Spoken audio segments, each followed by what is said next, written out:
Welcome back ভালোবাসা মানুষজন নতুন একটা এপিসোডে। আমরা ধর্ষণ মানেই ভাবি বাইরে কেউ এসে জোর করে অচেনা রাস্তায় অন্ধকার গলিতে, কিন্তু আমি যদি বলি সবচেয়ে বড় ধর্ষকটা থাকে আমাদের নিজের ঘরের ভেতরে। আজ আমি আপনাদের যে চিঠিটা পড়ে শোনাতে যাচ্ছি সেটা একজন কিশোরী মেয়ের, যার ছোটবেলা কেটেছে নিজের বাবার পাশবিক নির্যাতনের ভয়াল ছায়ায়। সে তার বাবা থেকে নিজেকে বাঁচাতে পারেনি, কারণ এই সমাজ, এই পরিবার তাকে বিশ্বাস করেনি। চিঠিটা পড়তে গিয়ে আমি থমকে গেছি, আমার গলাটা আটকে গিয়েছিল অনেকবার। এই চিঠি কোনো গল্প নয়, এটা এক বাস্তব অভিশাপের ইতিহাস।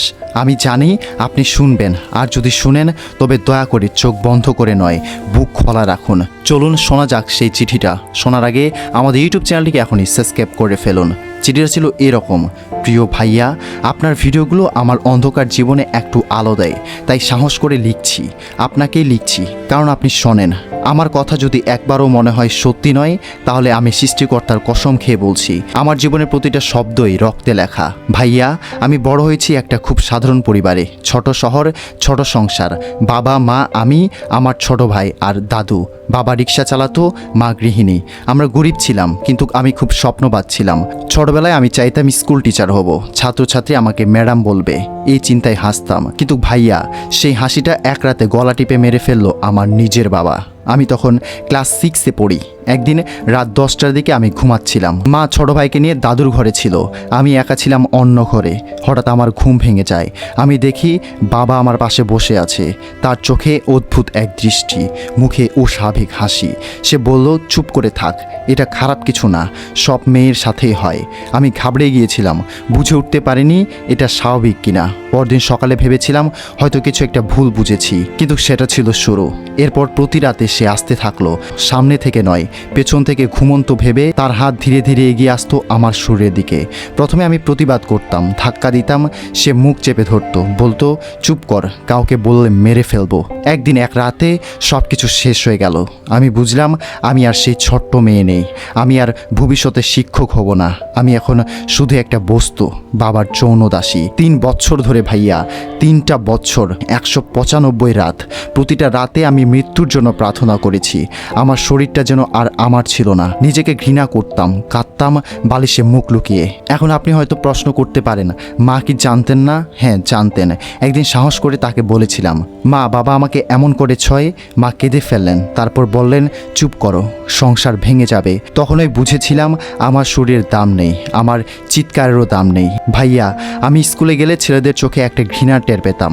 আমার নিজের বান্ধবীরা দূরে সরে যেত। একদিন এক শিক্ষককে বলেছিলাম, স্যার, আমার বাবা আমার সাথে খারাপ আচরণ করে। তিনি বলেছিলেন, বাবা মায়ের বিরুদ্ধে এমন কথা, তোমার চরিত্রের সমস্যা আছে। আমি বুঝলাম এই সমাজ কখনোই আমাদের রক্ষা করবে না। তারা শুধু প্রশ্ন করবে, তুমি কেন চুপ ছিলে, তুমি কেন বাধা দিলে না?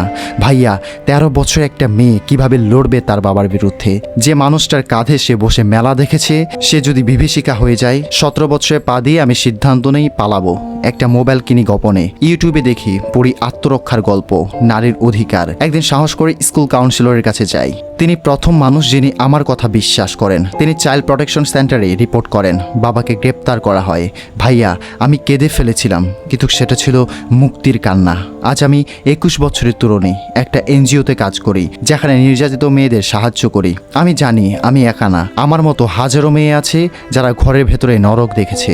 তাদের জন্যই আমি বেঁচে আছি। তাদের গল্প বলতে চাই, তাদের বিশ্বাস জোগাতে চাই। তুমি দোষী নও, দোষী সেই জানোয়ারটা। ভাইয়া, আপনি যদি আমার কথা শোনান, তাহলে আরও অনেক মেয়ে সাহস পাবে।